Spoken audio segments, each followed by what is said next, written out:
Hello, team, and welcome to another ATP Geopolitics video with myself, Jonathan MS Pierce, Ukraine War Update Extra video, giving you extra tidbits and nuggets to get your teeth into to give you a greater understanding of the war in Ukraine and quite a few long threads that I think are worth getting into today.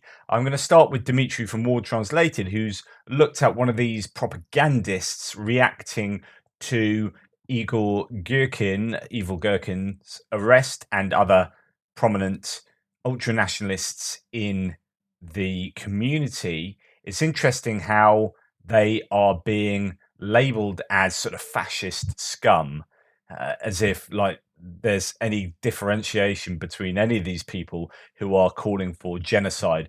Any of these propagandists are basically indistinguishable from people like Gherkin. So I don't know. I think it's rich criticism, to be honest. Right.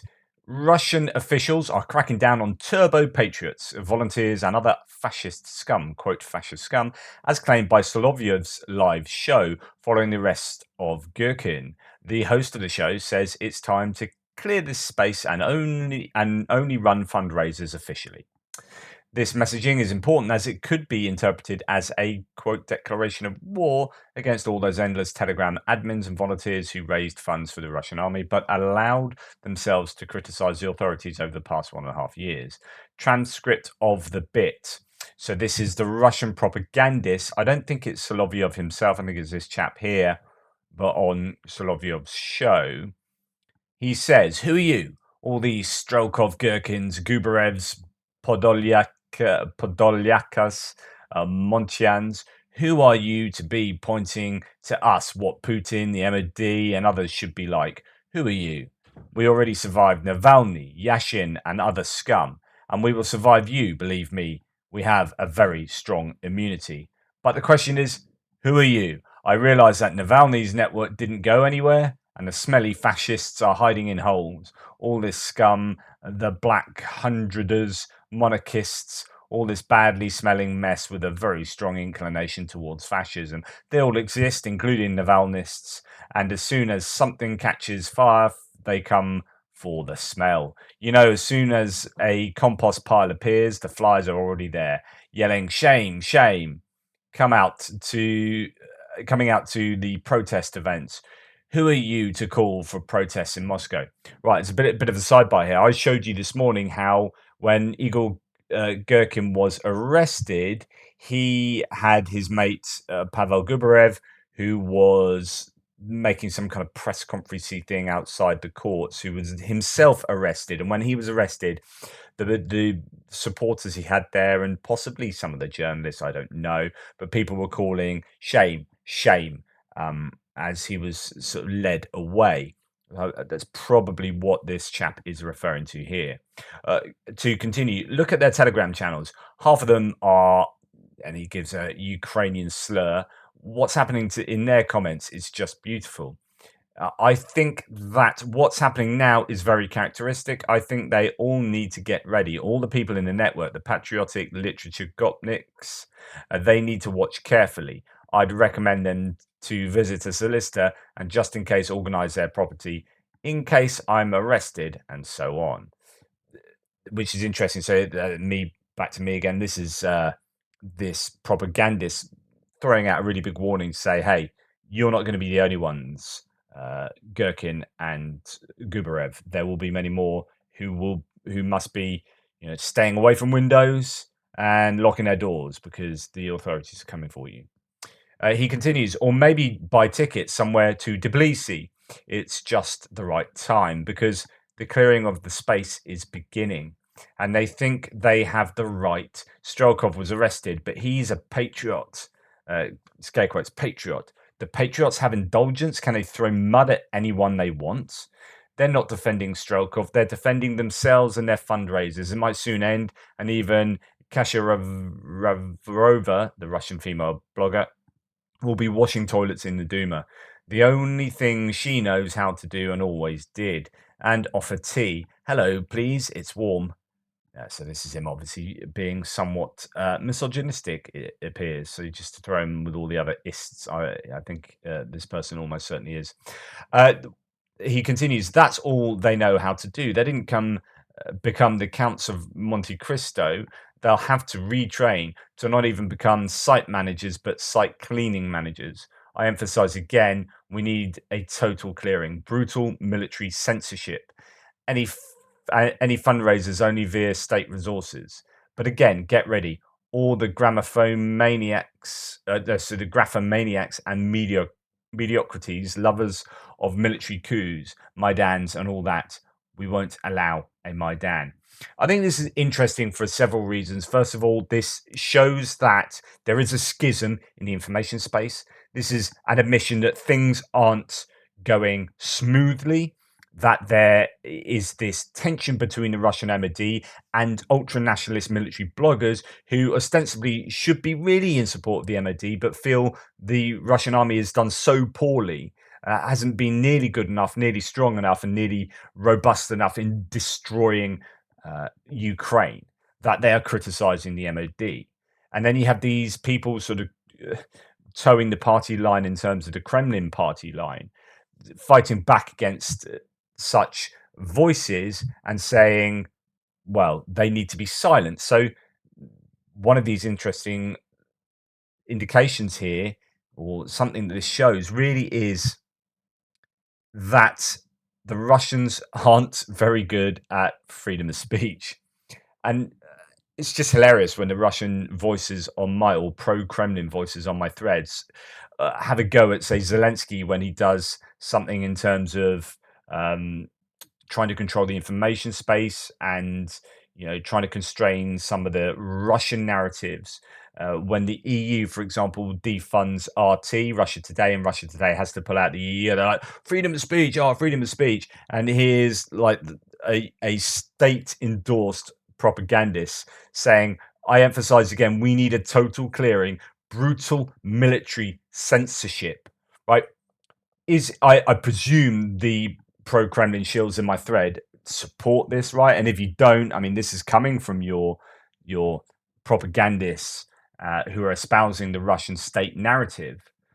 You can't have it both ways. You can't criticize censorship from outside of Russia and ignore stuff like this. I mean, it's ridiculous anyway. You're not even allowed to call it a war in Russia. It's the most is ridiculously censored. There's no independent media sites. They've all been shut down. And then when people start criticizing, like Strelkov here, like Evil Gherkin and Gubarev, they are arrested. It's obvious that Russia doesn't have any time for freedom of speech. So, it's rank hypocrisy to attack any other movements to try and control pro-Russian narratives from outside of Russia when, you have this mess going on back in Russia.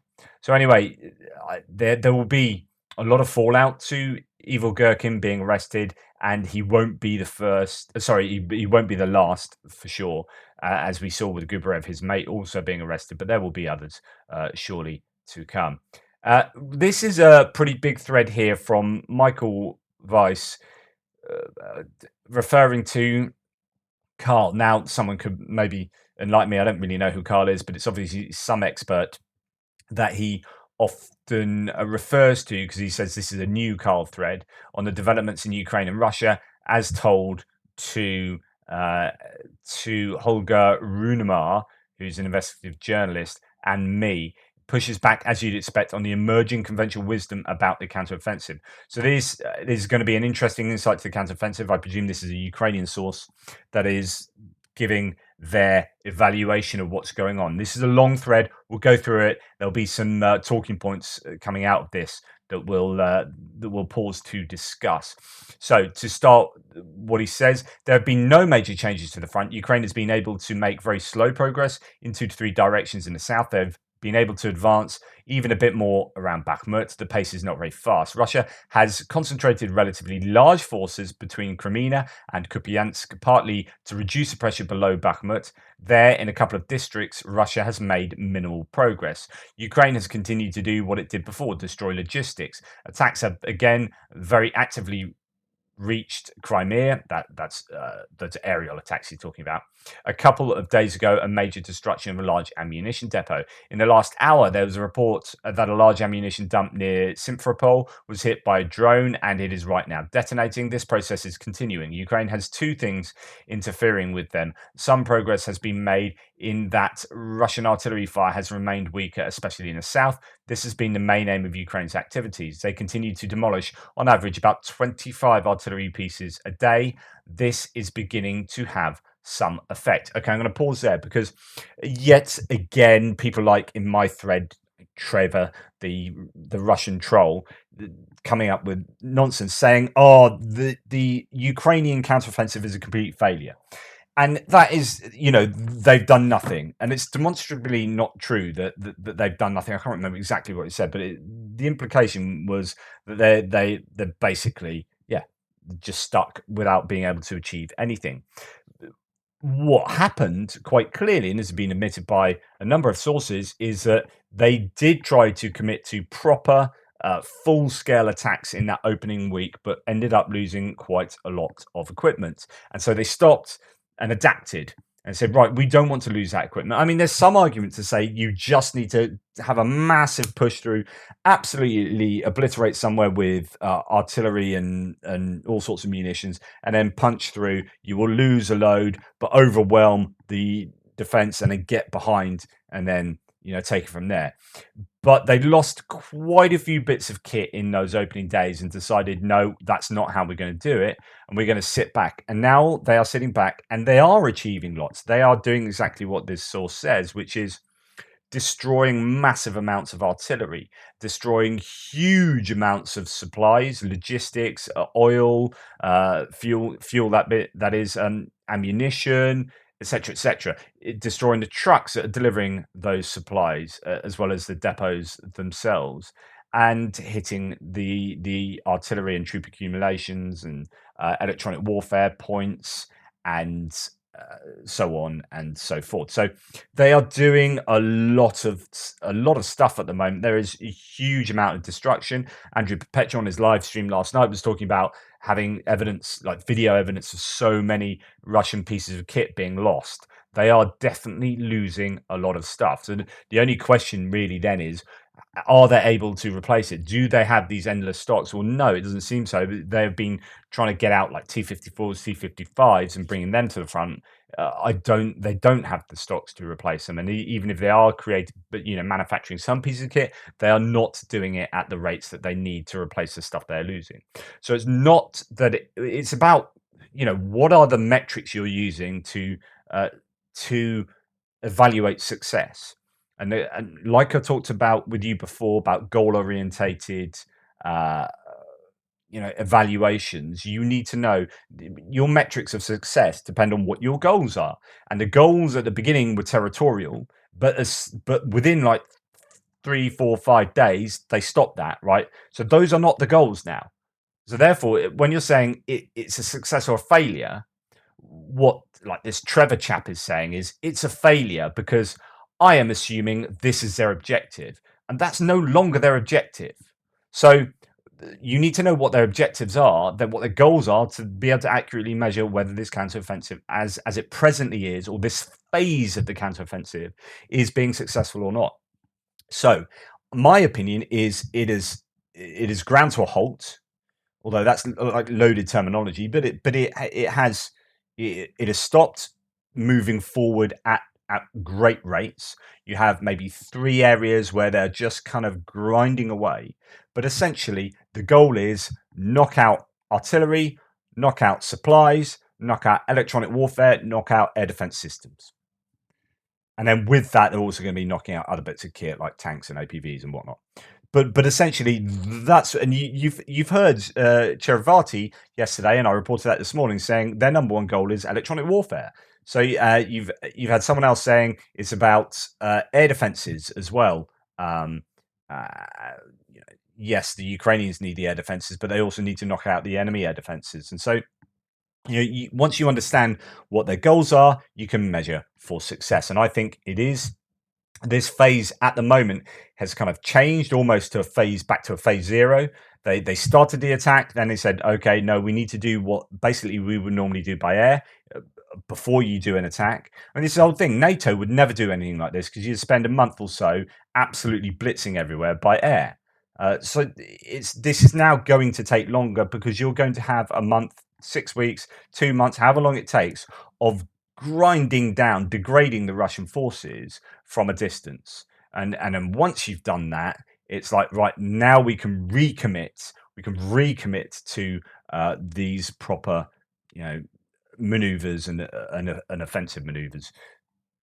Anyway, to continue, Carl says, on the other hand, crossing minefields continues to be a major problem. Agreed. It slows down movement. And the destruction of the Crimean Bridge played a greater psychological role than a military one, as the road bridge was hit and the railway section was intact. Although there are some claims actually that the railway has actually stopped, or at least one of the railway tracks has been stopped. So I don't know what the latest is on that. And there's also claims that they've now stopped the Crimean Bridge from being used today as well, possibly due to strikes, close to the bridge or issues within Crimea. As the road bridge was hit and the railway section was intact, most of the logistics still came by rail, but it was changing, and this is quite an interesting observation. So actually, you might say the Kerch Bridge didn't have that much effect because it didn't take out the railway, but it turns out, as we're going to go on and find out now, that actually a lot of military goods were coming in by road, and this is the reason. So Russia doesn't want to do rail to truck loading in Crimea because it's at Ukrainian fire range. If there is a concentration of transferring munitions to trucks in one place, it will be attacked. I think this is a really interesting point. Now they had started to bring in munitions by trucks over the bridge, and that path is now closed. Now the Russians are only letting cars through the bridge and only on one side of the road, so there's a weight limit. So what does this all mean? It means that, so translating this, they are a railway army. They would have been using a railway to bring in a load of munition, supplies, etc., equipment to Crimea, and then take it from wherever they offload it in Crimea up on their logistic routes to places around Zaporizhia, to Crimea itself, and so on and so forth, to Kherson too. But the problem there is now that was fine before they had Storm Shadow. So Crimea was broadly safe. HIMARS couldn't reach Crimea. They could throw a couple of drones there that Crimea's way, but ostensibly it's fairly safe. We've got to a point where there are so many drones being sent that I think they are really stretching the air defenses. Drones alone are causing an issue in Crimea, and we've seen that today. I think the explosions in Crimea at the oil depot and the airfield were drone caused. As far as I can work out, it may have been Storm Shadow. But the other issue is that for the Russians, that Ukraine are using Storm Shadow. So Storm Shadows have a much longer range.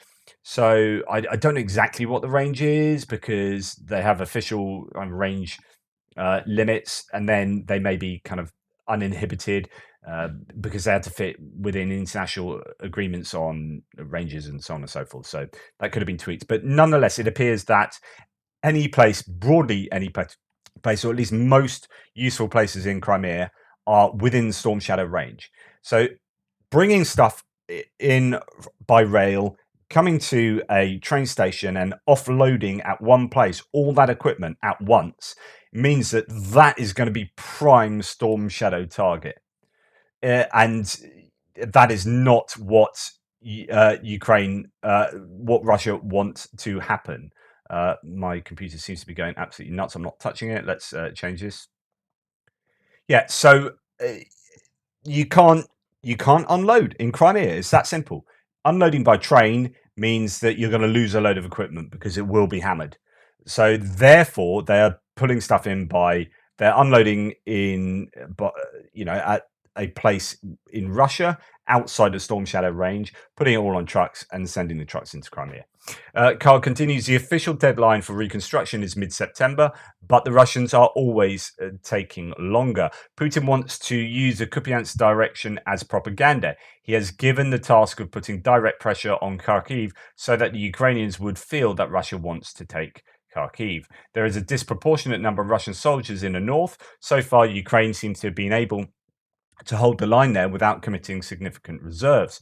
Ukrainian progress is slow.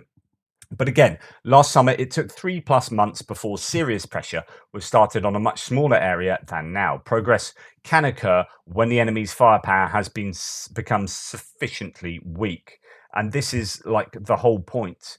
It's progress is slow if you're looking at territorial gain, but as it says, last summer it took 3+ months before serious pressure was started on a much smaller area. So you look at Kherson, how long it took them to be able to put to be able for the Ukrainians to make the Russians feel they had to withdraw. And yeah, as I said this morning, it was different because there were uh, issues with the Dnipro River. So the Dnipro River was blocking the retreat, uh, a quick retreat, but also primarily blocking supply of the troops to the west of the Dnipro. So they cut off the supply by whacking the bridges and then starved them until it was untenable for the Russians to stay there. And that won't be the case in Zaporizhia and southern Donetsk. So it'll be a case of basically, I don't think they're going to get to a point where they have to retreat because of the river, but they'll get to a point where they just don't have the artillery, don't have the supplies, don't have the air defense systems in place. And it's at that point that you see the move forward. So as he continues, it is difficult to undertake a massive offensive if it will result in heavy losses. Um, it's all about progress can occur when the enemy's firepower has become sufficiently weak. That's the key. It's been 6.5 weeks since the start of the Ukrainian counteroffensive. They must be given time. Ukraine's objective must be to reach the sea by the end of autumn. In southern Ukraine, in October, the weather for active combat is still perfectly okay. There is still time. I would still say I'm moderately optimistic. I believe that by the end of the summer, Ukraine will reach the sea. I don't see Ukraine in panic or at a standstill. The advance is very slow, but looking at the decline in Russian artillery activity coming from the decline in both ammunition and the damage to the roads in the south, at some point that level will become so low that the offensive will become easier. This is exactly what I've been saying now for several weeks. As many people are, it's not exactly rocket science, but you get the point. This is where we're at now, which is at what point is that degradation job done? Regarding criticism that Ukraine isn't able to get large units to work together, I think this problem is on both sides. Russia has had it the same way. Large units working together is not very effective. That is a problem to be reckoned with. There are only a few officers with Western training in the Ukrainian army. Ukrainian general staff is certainly better than Russia's. The majors are also better, but Ukrainian majors are not comparable to US majors. This is inevitable because the Ukrainian army is in a developmental stage. They themselves complain that in some places the quality of the officers leaves a lot to be desired. However, I don't think this is the main reason for slow progress. I was going to come on to this because I don't. The main reason is that the Ukrainians cannot culturally or pragmatically afford to behave in such a way that the casualties max up. They can't afford to send in cannon fodder. And actually, so this is back to me. Like, if you put the US Army in place of the Ukrainians now, with all the great leaders they've supposedly got, or one assumes they have, the right down to the NCOs and whatever, given that they wouldn't be able to use air, close air support, or if you're putting the personnel in, just exchanging the personnel, you would still have this problem. This isn't a problem of leadership. Yeah, there might be instances where they make poor decisions and lose some equipment here and there, but without air superiority, no NATO force would be in any better shape to do what the Ukrainians are doing, and they don't want to lose. So one of the objectives, I talked about this before with the Kherson, how they did Kherson was what you'd expect if one of their objectives is not to lose not to lose troops, right? So if their objective now is not to lose equipment, not to lose troops, but to take territory, then it's going to be about degrading the Russians, and that takes time. That takes as long as it's going to take to just degrade the forces to the point where you can safely move, negotiate the minefields without being hit from above by all sorts of artillery and lead and whatnot, and move through, deal with troops in trenches, and use your combined arms with mechanized equipment that can be used to do what it's been brought in to do. But it's not as if any other nation would be able to do any differently here, uh, because it's about air superiority. That airspace is still massively contested. To continue, they don't take tens of thousands of prisoners who just go on an offensive, like the Wagner. As long as you don't get the enemy's artillery fire under control, minefields demined, you can't advance. Yep, agreed. Regarding the situation in the Kremlin and recent arrests, it is a follow-up to what happened on the 23rd to 4th of June. Clearly, punitive operations have begun. In the case of Prigozhin, it has remained limited. For the time being, Putin wants to more or less keep the agreements made with Prigozhin. How long that lasts remains to be seen. Russian authorities achieved what Wagner as an independent entity is being uh, Russian authorities achieved that Wagner as an independent entity is being liquidated. Not quite sure how that works as a sentence. And with this came the liquidation of one of the most combat capable units in the Russian army. We saw that when Wagner left Bakhmut, the initiative immediately went to the Ukrainian side. Now they are pushing the Russians backwards. The dynamics changed completely. I mean, this is a really big thing. Wagner pulling out of Bakhmut was, I mean, they'd culminated. I'd long said they'd culminated in agreement with ISW, or at least parroting what ISW was saying. But many pro-Russians are like, no, they haven't. No, they had culminated, which is why the Russian MED had to come in to support them. Then it got to a point, and now Prigozhin saying he had 20,000 dead and 40,000 wounded. That's 60,000 out of action. Like they had culminated, they gave it all to the Russian MED, and then went back to lick their wounds. Although they had taken Bakhmut, but it had taken them 11 months. I mean, whoop-de-doo, well done, guys, at the expense of huge losses of life, and it could be more than that. And then you have the Russian losses to add to that, like the DPR and the LPR and the Russian conventional forces too. So yeah, but as soon as they left, the Russian MOD didn't want to do those tactics of sending in their troops to die just to gain a few meters, happily exchanging lives for meters because they're kind of convicts and worthless in terms of human life.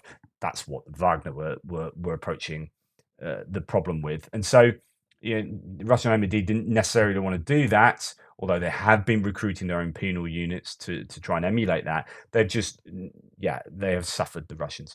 Putin's main driving force has always been to consolidate domestic power. Wagner in this form was a risk to the Kremlin. If the CIA director and the US Secretary of State are already grinning that he will soon fall out of a window or eat poison, it shows a mindset. Putin will not forgive Prigozhin. His only option would be to disappear off to Africa somewhere. But for the moment, he continues to indulge in very sharp criticism. Regarding Gherkin's arrest on the 23rd and 4th of June, Gherkin spoke out very strongly against Prigozhin's, sorry, not his arrest on the 23rd and 4th of June. On the 23rd and 4th of June, he spoke out very strongly against Prigozhin and supported Russian authorities.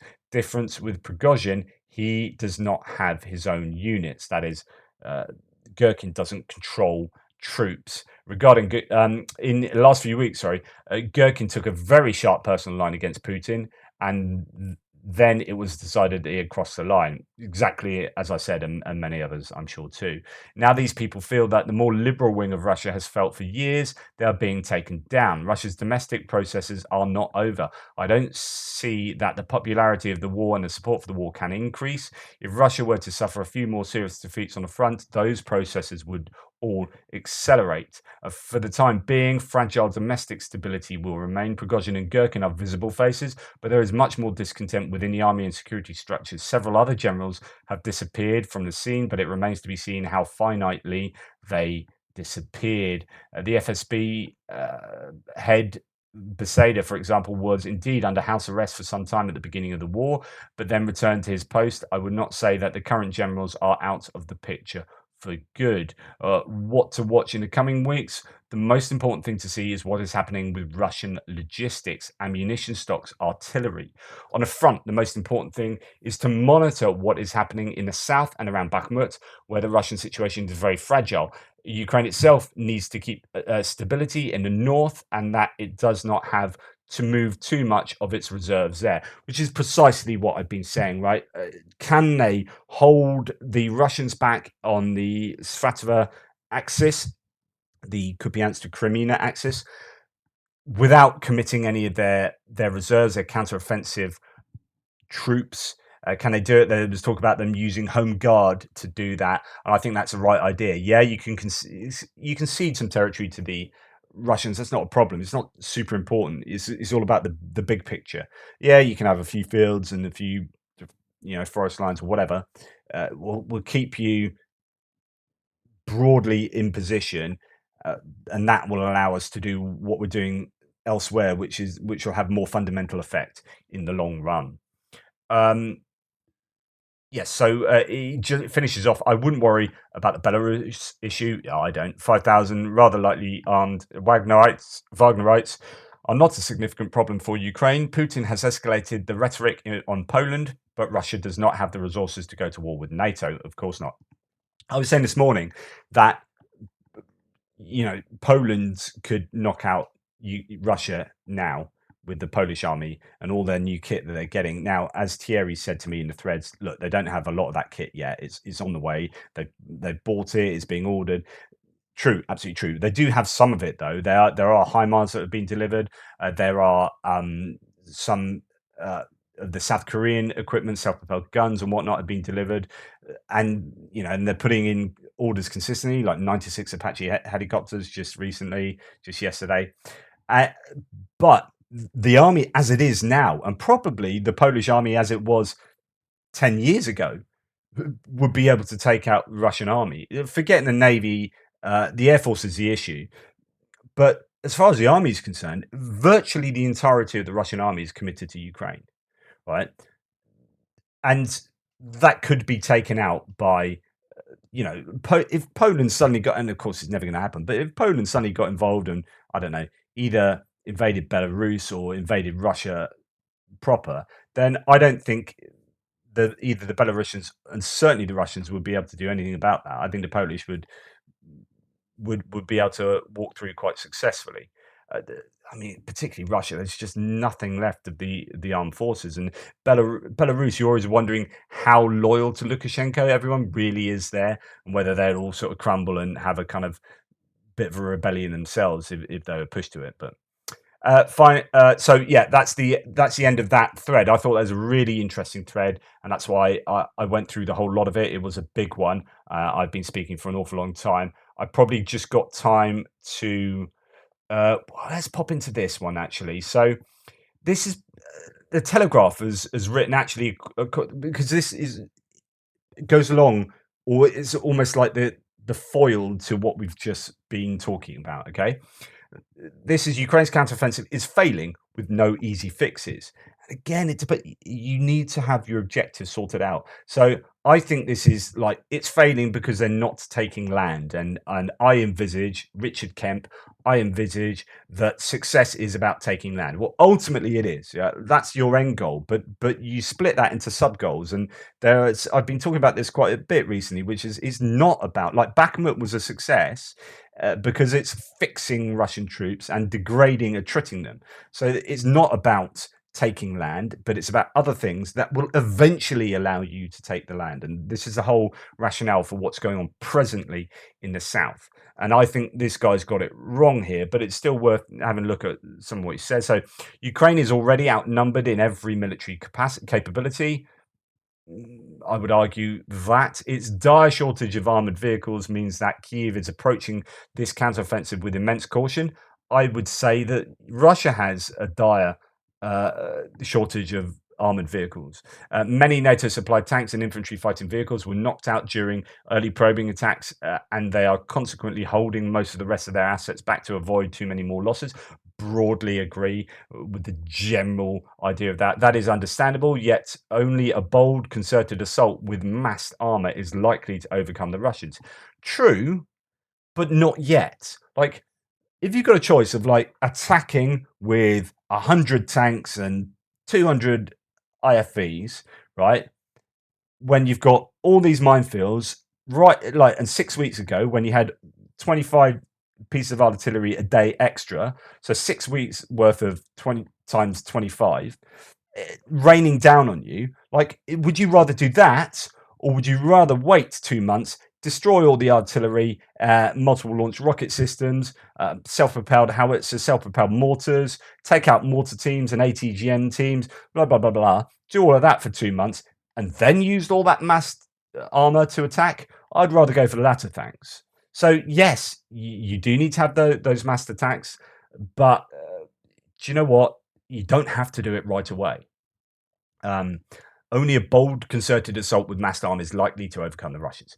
So, what is the main problem? Some in Kyiv are pointing to the lack of air support, highlighting the reluctance of Western partners to provide F-16 jets, although Britain has already pledged to train pilots. But this would not solve Kyiv's immediate dilemmas. Agreed. It takes months to train and then many more months to transfer the jets. Furthermore, as America's top general Mark Milley has already pointed out, quote, the Russians have 1,000 fourth-generation fighters. If you're going to contest Russia in the air, you're going to need substantial amounts of fourth and fifth-generation fighters. And I agree that, yeah, they won't be the panacea. And the Russians do have a massive air force still. We must recognize two things, says Richard Kent. This is not possible in the present context. The air power is not a magic bullet anyway. Ultimately, the possibility of Ukrainian recovery comes down to its ability to complete frontal assaults. And he goes on to kind of say that the West, meanwhile, should focus on providing the right practical equipment, such as demining kit to clear paths and enemy obstacles, cluster munitions, and ATAC and long-range missiles. It will take a focus on grubby land warfare and not sky-high dreams to tip the balance. Yeah, but first, you smash the logistics, and you smash the artillery, and you smash the air defense systems and electronic warfare systems and ISR capabilities. And that's what you do. You do that for a couple of months. And then we come back to starting again, effectively. So this Patricia Marins here, who I've referred to before, seems to be a bit of a pro-Russian shill, sort of takes hold of this Telegraph article that we've just gone through and then runs with it and says basically, yeah, Ukraine are in trouble, blah, blah, blah. Ukraine is very alive, but without enough equipment. What accelerates the degradation? Obviously, English a bit dodge. Of course, the Ukrainians can still fight this war for a long time, but we are talking about effectivity, the effectiveness, basically, of their fighting. And then, some people agreeing with what she says, and some not so much. I always find it interesting that she's just listed as a housewife. A housewife, random housewife, just suddenly hugely competent in military matters, and going through all the pro Kremlin talking points. It's not that housewife can't do that, but you get my point. It's like, yeah, it looked like a Russian troll to me. But there's some interesting comebacks from several people, like saying, the losses, going to the visual losses, saying, look, just look at the latest losses from Oryx, like 67 versus 16 or whatever it is. It's just the Russians are losing stuff at a really unsustainable rate. More armored vehicles, this would be the key to winning the attrition war, but Russia has ramped up their production. I don't see the West able to do the same. That's what she said, and this guy is saying, look, the West has 30 times the GDP of Russia. Like they can, and Russia hasn't ramped up their production. There's no evidence that's actually happened. And it was her that told us last time. Remember, I was going through all the claims that she made, and it's just like, no, BS, BS, BS. No, no, no, no. Russian economy is stalling badly. Export income is down 60%, and the imports are more expensive. They are stripping the civil economy to increase military production. Russia is about the size of the US in 1963, with half the GDP fighting something 20 times Vietnam with sanctions. And all of this stuff, all of these kind of comebacks to this kind of doomsaying from a pro-Russian point of view about where Ukraine are at. And building on this article by Richard Kent, as she is, I just think that it's about, you've got to work out your goals. You can't evaluate success. You can't, if you don't know your metrics, you're just like, oh, it's failing. Like, oh, I just feel it's really bad because I was expecting them to be at Crimea by now. It's like, yeah, this is war. Stuff changes. You need to tell us what the goals exactly are of what they're doing right at the moment to tell me it's being a failure. And you haven't set that out. Just want to read you what Anthony Blinken has said. When the armed forces of Ukraine deploy and put into action all trained armed forces, there will be significant changes at the front. And this is kind of what Zelensky was saying.